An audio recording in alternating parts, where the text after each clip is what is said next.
Welcome to my channel. আমার চ্যানেলে তোমাদের স্বাগত জানাই। তো আজকে চলে এসেছি মাধ্যমিক 2025 তোমাদের ভৌত বিজ্ঞানের একটি গুরুত্বপূর্ণ অধ্যায় তাপের ঘটনাসমূহ। তা এই অধ্যায় থেকে সবচেয়ে গুরুত্বপূর্ণ যে প্রশ্নগুলো মূলত পরীক্ষায় আসতে পারে তোমাদের মাধ্যমিক 2025, সেই সঙ্গে সঙ্গে টেস্ট ও দ্বিতীয় পর্যায়ক্রমিক মূল্যায়নে, সেই প্রশ্নগুলি তোমাদের কাছে আলোচনা করবো। এবং এই অধ্যায় থেকে সচরাচর 2 নম্বরের প্রশ্ন আসে না, তাই 3 নম্বরের সবচেয়ে যে গুরুত্বপূর্ণ প্রশ্নগুলো সেগুলি আলোচনা করব।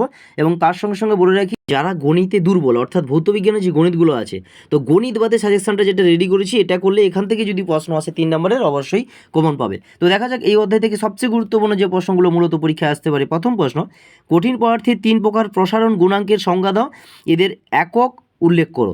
যথেষ্ট গুরুত্বপূর্ণ প্রশ্ন। পরবর্তী প্রশ্ন, দ্বিধাতব পাতের ব্যবহার লেখো। প্রশ্নটা এভাবে ঘুরিয়েও আসতে পারে, দুটি ভিন্ন ধাতুর পাত শক্ত হবে, জোড়া লাগিয়ে উত্তপ্ত করলে বেঁকে যায়, এই ঘটনার ব্যবহারিক প্রয়োগ লেখো। যথেষ্ট গুরুত্বপূর্ণ। পরবর্তী প্রশ্ন, ক্ষেত্র প্রসারণ গুণাঙ্কের সংজ্ঞা দাও এবং এর এসআই একক লেখো। এটা মাধ্যমিক 2018 সালে এসেছিল।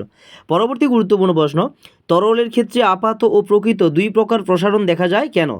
চলে যাই পরবর্তী প্রশ্নে, অর্থাৎ পরবর্তী গুরুত্বপূর্ণ প্রশ্ন, তরলের ন্যায় গ্যাসকেও কোনো পাত্রে রেখে তাপ দেওয়া হয়, কিন্তু গ্যাসের ক্ষেত্রে আপাত প্রসারণ গুণাঙ্ক বিবেচনা করা হয় না কেন?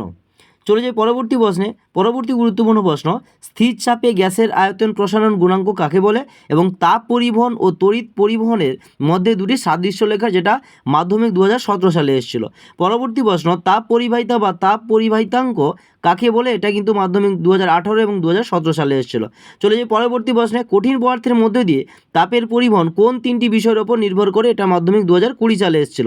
এবং এই অধ্যায় থেকে 3 নম্বরের শেষ প্রশ্ন, তাপীয় রোধাঙ্কের মাত্রীয় সংকেত লেখা, তাপ পরিবাহিতাঙ্কের সিজিএস ও এসআই এককের মধ্যে সম্পর্ক স্থাপন করো। তো এই গেল তোমাদের যে এই অধ্যায়টি রয়েছে, অর্থাৎ তোমাদের যে অধ্যায়টি হলো তাপের ঘটনাসমূহ। এই অধ্যায় থেকে সবচেয়ে গুরুত্বপূর্ণ যে প্রশ্নগুলো পরীক্ষায় আসতে পারে সেগুলো আলোচনা করলাম, এবং আশা করি এই প্রশ্নগুলো পড়লে এখান থেকে অবশ্যই তোমরা কিন্তু মাধ্যমিক 2025-এ সেই সঙ্গে টেস্ট এবং দ্বিতীয় পর্যায়ক্রমিক মূল্যায়নে এই প্রশ্নগুলোর মধ্য থেকে অবশ্যই প্রশ্ন কমন পাবে। তাই প্রশ্ন কমন পেতে হলে অবশ্যই কিন্তু এই সাজেশান যেটা দিলাম সেটা অবশ্যই ভালো করে রেডি করো, এবং কোনো প্রশ্নের উত্তর না জানা থাকলে অবশ্যই কিন্তু কমেন্ট করে জানাও, তাহলে কিন্তু আমি তোমাদের কাছে প্রশ্নগুলো আলোচনা করে দেবো।